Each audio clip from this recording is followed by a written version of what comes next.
Now we're in our quick study guide of Matthew. We're in chapter 28. We just had the death of Jesus. We're at true confession by a Gentile again. Says, truly this was the Son of God. It's true. He could see it, but all the religious people couldn't see it. Jesus was standing right in front of their face, saying all these things, and they couldn't even tell. They couldn't even tell this was the guy they had been waiting for centuries. How if Jesus was standing right in front of you? Would you be able to tell? Would you be able to see? If they said something, you say, oh, that's not correct. That's not what they taught me in church. Because you made up your mind already. But somebody can easily see it, and you can't. You spent all your time going to church and reading the Bible and studying. And now we have, after the Sabbath. Now there's 2 Sabbaths. This was the second one. They were going to come and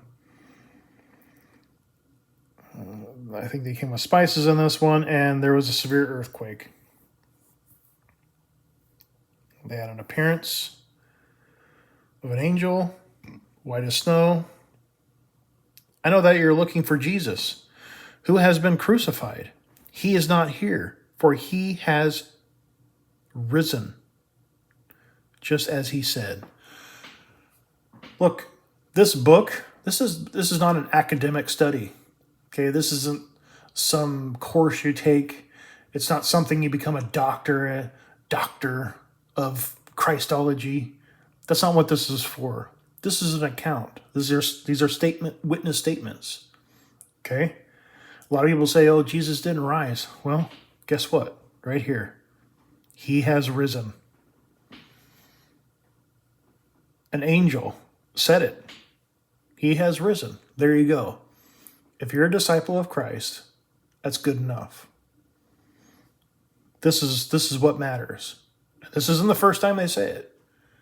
It's the only time they say it in Matthew, but there's 2 other witnesses. Okay? And they both do say it. Mark says it. Almost the same thing right here. He is risen. That's an account. Happens 3 times. Whatever is said here is gold. If you can't trust it, if you can't believe it, then you're wasting your time until you do. Jesus says, do not be afraid. Go and take word to my brethren to leave for Galilee, and there they will see me. Okay, just like he said before in Matthew. Keep that in mind right here. Etc., etc. These words will be spread among the Jews and is to this day. They proceeded to Galilee. Now, as Jesus had designated, they saw him. Now, this is a Jesus is God debate type question. I'm not trying to prove Jesus is not God. I don't care if Jesus is God or not. God can be whoever he wants to be. He can do whatever he wants. Again, I don't make up my mind.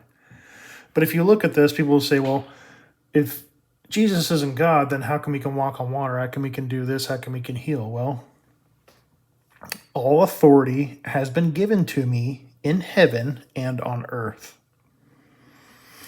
Go, therefore, and make disciples of all the nations. When they use nations,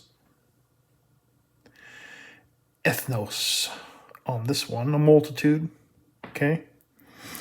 Baptizing them in the name of the Father and the Son and the Holy Spirit.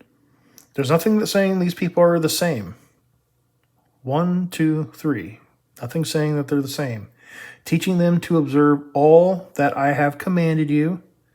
And lo, I am with you always, even to the end of the age. Do you understand? There's going to be an end for them. And it's the end of the age. There are at this time, They got about 40 years until the end of the age. This is not talking about now. This happened and it ended. And you, as a Christian, a disciple of Christ, a believer, have to decide when you're reading this, am I going to just believe what Jesus says? Or am I going to doubt it? Or am I going to listen to an excuse? Well, I read a book, or I read a paper. Well, Pastor Bob said this, and he's a real smart guy. This stuff doesn't fly. You have to read what's being said. And as much as they twist this stuff around, like I showed you before, certain words at certain places, they want to kind of twist it to kind of throw you off and to make you look at it a different way. But you cannot do that. It says it right here. If you're paying attention and you're looking, and I hope to God you have better reading comprehension than I do.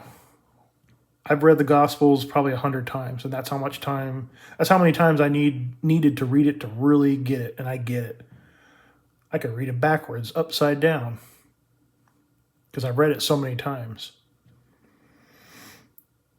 But when you read it, and you begin to understand it, and what they're saying, it's not vast. You can confine yourself, okay, to a finite space. And in that space, you can rely on the fact that when Jesus started talking about these events, this is going to happen, this is going to happen in Matthew 24, this is going to happen. It's a sequence. Once that sequence happens, everything else happens in order in these chapters. 24, 25, 26, 27, 28. Okay? It's easy. You'll get the hang of it. Just read it like you would read anything else. It's no different. It's no different. Just read it, listen to what's being said, and it will make sense. If it doesn't make sense, take some time, read it again. We're going to be reading Mark after Matthew, and then we're going to be reading Luke. And we'll be able to compare everything. Everything you need is here. You don't need anything else except your relationship with God to guide you and ask Him to guide you. It's probably why you're here. You asked. This is the answer. The end of the age. This is 40 years, give or take, before the temple's destruction. Okay? This is the end. When will these things happen? What will be the sign of your coming, parousia, and of the end of the age? The end of the heavens and earth, the end of the old covenant, the end of the temple, the eon. Okay? It's a new heavens, new earth. After this, it was implemented. We'll get into that when we get into Revelation. So take care, everyone, and we'll see you in Mark.